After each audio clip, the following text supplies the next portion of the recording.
Before we get into the meat of the course, I wanted to answer a couple of questions that often come up. If you're already learning characters and have had some experience with the Chinese written language, then these are questions you've likely already answered for yourself. If that's the case, feel free to jump ahead. However, if you're at the beginning of your journey, then these are some of the most important questions that you might have up front.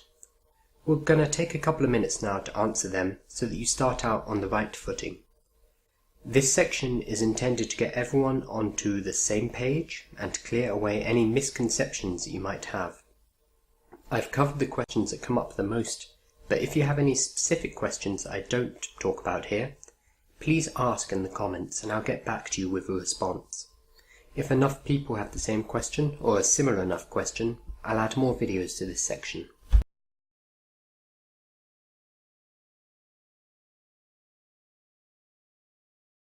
So one of the first questions you might have is whether you need to learn Chinese characters at all. Surely you could save yourself a lot of time and effort by just focusing on the spoken language. I do actually recommend that you learn to carry out basic conversations in Chinese before worrying about the characters. Trying to deal with characters, Chinese tones, a new pronunciation system all on day one of learning Chinese is very difficult. So it is a good idea to get some basic grounding in spoken Chinese before you get too deep into the characters. It's important to get a handle on Pinyin and the tone system and to be able to start constructing words and basic sentences. After the first week or couple of weeks getting this foundational spoken material down though, you will need to get stuck into the characters. The truth is, it's difficult to learn vocabulary as an adult learner without the characters. The only way to be able to speak Chinese without being literate is to be in an environment where you are hearing Chinese all of the time and are able to pick up words orally rather than visually. This is how children learn a language. They hear words in certain contexts and they're able to link these words with meanings and with objects and things. It's possible if you're a child growing up in China. In fact, this is how children learn languages anywhere in the world, by first learning the spoken language and then a few years later the written language. However, chances are you're not Chinese and you probably aren't even living in China, so you won't have the massive amounts of input it requires to start creating these connections. Instead, we can take a shortcut as adults via the written language. We've already mastered the written language of English and maybe a few other languages, and we're able to use this to access written material, which is a luxury that children don't have. It's much easier to get the input that we need to learn a language via the written word and the various tools that we'll be talking about later on, rather than having to hear Chinese every day for 10-15 hours. Remember that a Chinese child has input for 10, 15, 18, 20 years, however long it takes to become totally fluent in Chinese. They have input in Chinese every waking hour, and that's not a luxury we have, but we have the brains of adults and we're able to learn languages in different ways. The way we're going to do that is through the Chinese characters. So the answer is yes, you will need to learn the Chinese characters if you want to get any degree of fluency in the Chinese language.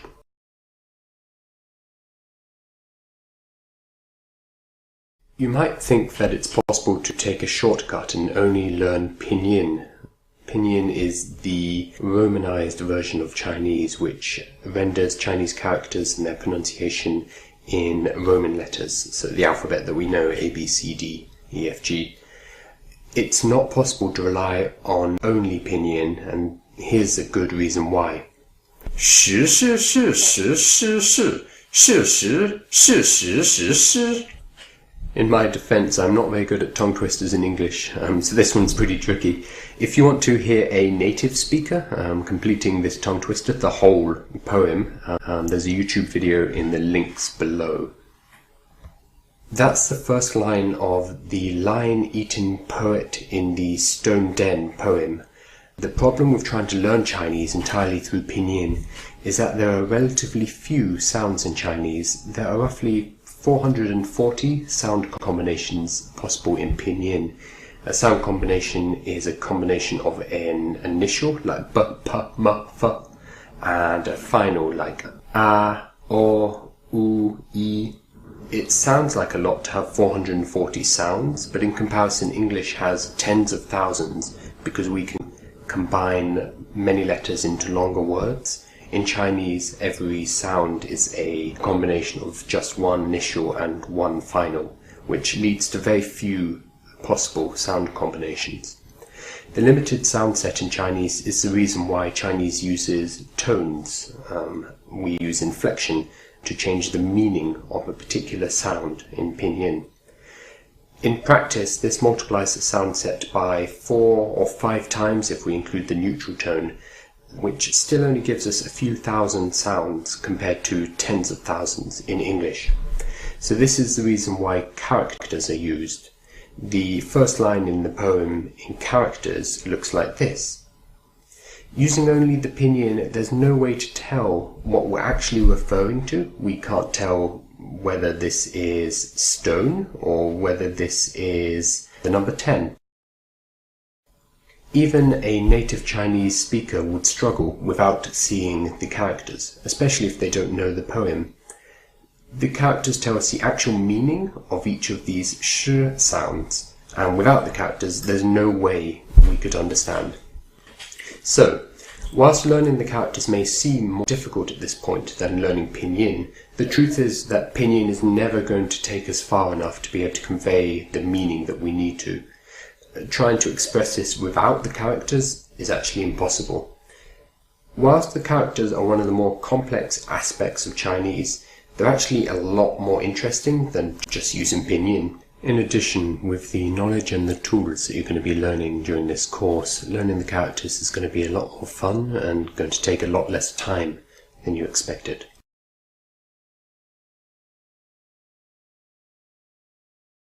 Now that you understand that you are going to have to learn Chinese characters, and that in fact is the best way for an adult to learn Chinese, the logical next question is, do I need to learn to handwrite with a pen or even a brush the Chinese characters?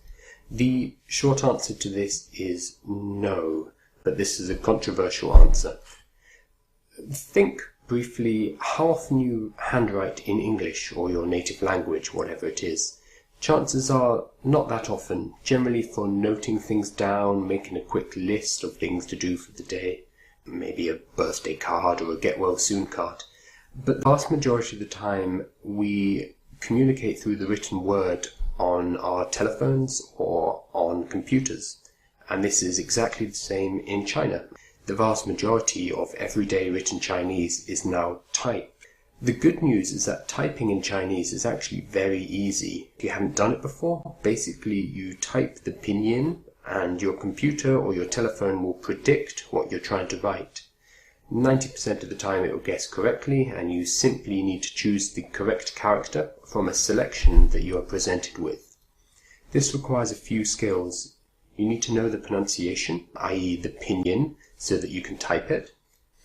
The second skill you need to have is to be able to recognize the characters that are presented by your telephone or your computer. One skill that you don't necessarily need is the ability to perfectly reproduce each character by hand, as if you were handwriting. The 10% of the time when your phone doesn't suggest the correct characters is generally because the character is too uncommon to be an automatic suggestion. In this case, you may need to use your finger to trace out the character on the screen. Even in this case, though, the technology is very forgiving. As long as the end result is roughly similar, regardless of your style or your stroke order, you'll be shown the right characters. There's actually a phenomenon called 提笔忘字, which roughly translates as pick up pen, forget the character. It even has a Wikipedia entry if you look in the links below. A lot of young people nowadays are forgetting how to actually write characters, which is a cause for concern in China. This isn't to say that you shouldn't learn to write by hand. I simply want to point out that if you don't learn the skill, or at least rely mainly on typing, then you're in good company, even with native Chinese speakers. The big exception to this is early on in your learning. Early on, I think you should be practicing handwriting. This is to help your brain get used to the structure of characters and the stroke order and the types of components that are available in Chinese. This is just a way of rounding out your learning so that you're not only hearing, but you're seeing, and you're also reproducing by hand. It's very much more physical, and it's a good way to learn. Later, this will help with recognition, which is a key skill for typing, which you'll be using for most of your day-to-day correspondence in Chinese. By all means, continue to write by hand after this early learning period if you enjoy it. Chinese characters are immaculately beautiful, and writing them feels almost magical at times. If you want to continue writing by hand, then do so. Just be aware that it's no longer as necessary as it used to be even 5-10 years ago.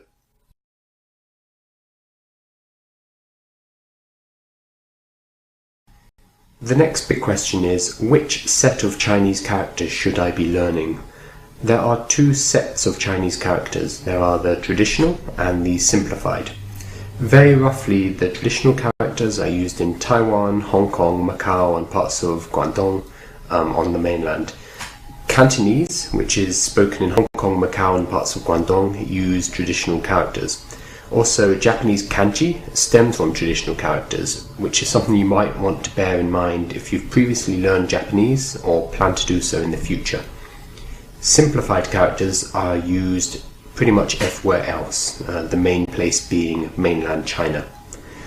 First of all, neither is better or worse. This is a hugely politicized debate because of the tensions between Taiwan and the mainland.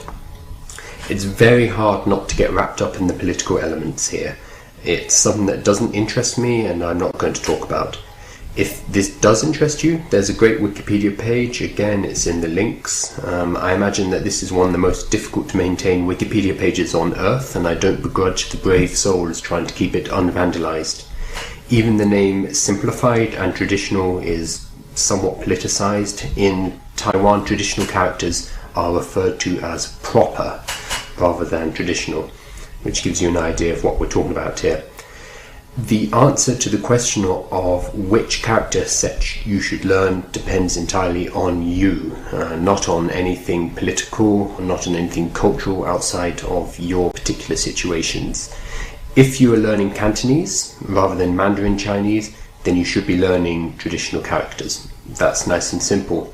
If you're learning Mandarin Chinese, or what we normally refer to as standard Chinese, then your decision will depend entirely on whether you want to use your Chinese in relationship with mainland China, or whether you want to use it in relationship with Taiwan, Hong Kong, and Guangdong. If you want to do business with, enjoy the culture of, visit, work, or study in Taiwan, then learn traditional characters. Otherwise, simplified makes more sense in the majority of other situations. Again, this depends entirely on you and what you want to use your Chinese for. If you haven't decided what you want to use your Chinese for, then I can't answer this question for you. I would suggest you do a little bit more research, find out whether you enjoy culture, maybe the food and the television and films of mainland China or Taiwan, and then make your decision based on that. Take some time to investigate the two and come to your own decision, not based on anyone's political views. One good thing is that once you have a solid foundation in either set of Chinese characters, you can pick up the other one relatively simply. It's not a bigger deal as many people will say. A lot of characters, in fact the majority of characters, are exactly the same in both traditional and simplified, and the ones that are not the same, there are often quite simple rules that you can follow to convert from one to the other, and the conversion process is very logical. In short, if you decided that you've learned the wrong set and that your interests lie elsewhere, then you can make the switch later. So instead of getting caught up in the endless and ultimately unanswerable question about which one is better, right now the best thing you can do is make a decision and move on, get studying. If you need to learn the other character set later, not a problem, you can.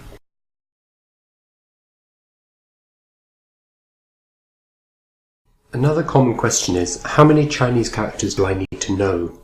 This depends on how far you want to take your Chinese. There are perhaps more than 50,000 characters in existence, but the vast majority you'll never see. The written language has a very long history, and a lot of those characters are now only found in ancient texts that require special training even for Chinese native speakers to read. So let's not worry about those for now. A modern dictionary has around 20,000 characters instead of 50,000. Again, you still won't need to know what are those. Let's compare with English. The Oxford English Dictionary, which runs to 20 very large volumes, contains 171,476 words that are in current use, whereas a vocabulary of just 3,000 of these words provides coverage for around 95% of common texts in English language. That's around 1.75% of the total number of words currently in use, making up 95% of the usage. In the real world for Chinese, the best estimate is that you need somewhere between 2,000 and 3,000 characters to be considered literate and to be able to read the basics of a newspaper without too much difficulty. An educated Chinese person will know somewhere around 6,000 to 8,000 characters, but again, the vast majority of these characters will be very rarely seen. The good news is that these 2,000 to 3,000 characters make up the vast majority of all the material you'll be reading in everyday life.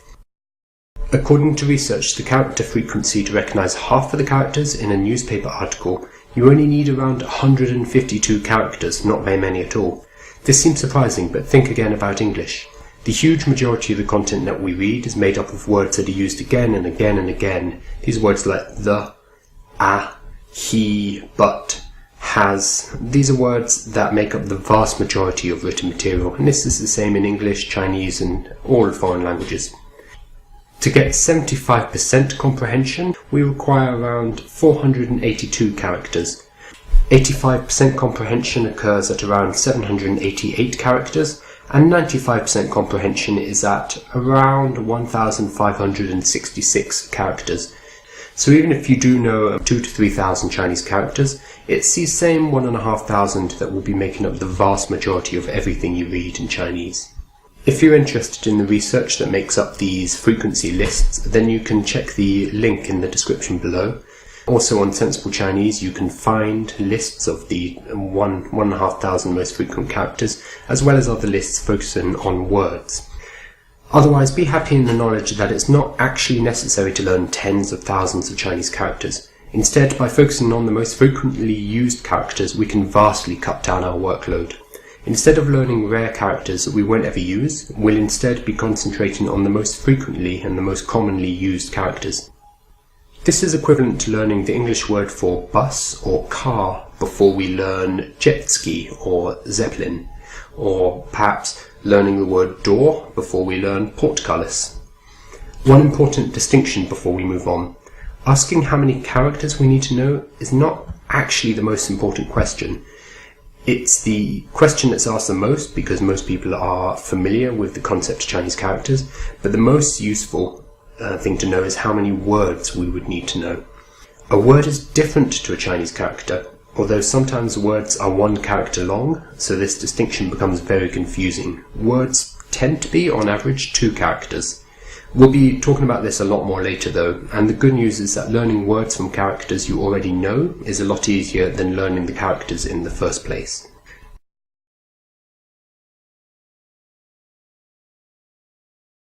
The next big question is, how long is it going to take me to learn the Chinese characters?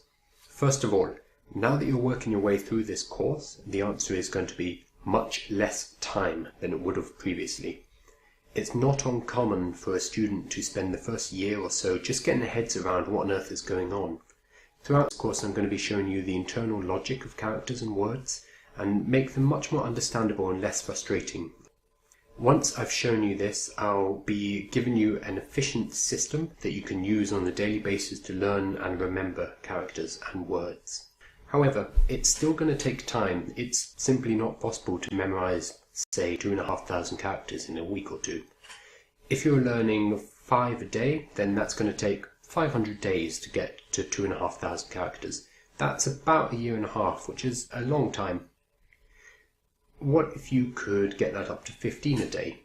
That would be 166 days, or just under half a year, which is a reasonable time period. Now, that's not to say that it's impossible to go faster. When I was learning the characters and using the system that I'm going to be showing you, I was able to learn, memorize, and retain with 95% accuracy 75 to 100 characters per day, every day. That's around a month to learn 2,500. That said, I'm going to encourage you to work on consistency and creating the right habits rather than emphasizing speed. The time it takes to learn the characters is actually unimportant if you stop doing it. There's a saying that the best diet is the diet you actually manage to stick to, and this is exactly the same for your study schedule. If you set a fast rate, but then you cannot stick to that schedule, then you won't learn the characters at all. So I'm always going to be emphasizing consistency and creating habits rather than speed. Therefore, if you ask me how long it's going to take you to learn the Chinese characters, I'd have to ask you another question. How much time are you willing to put in consistently every day to learn the characters?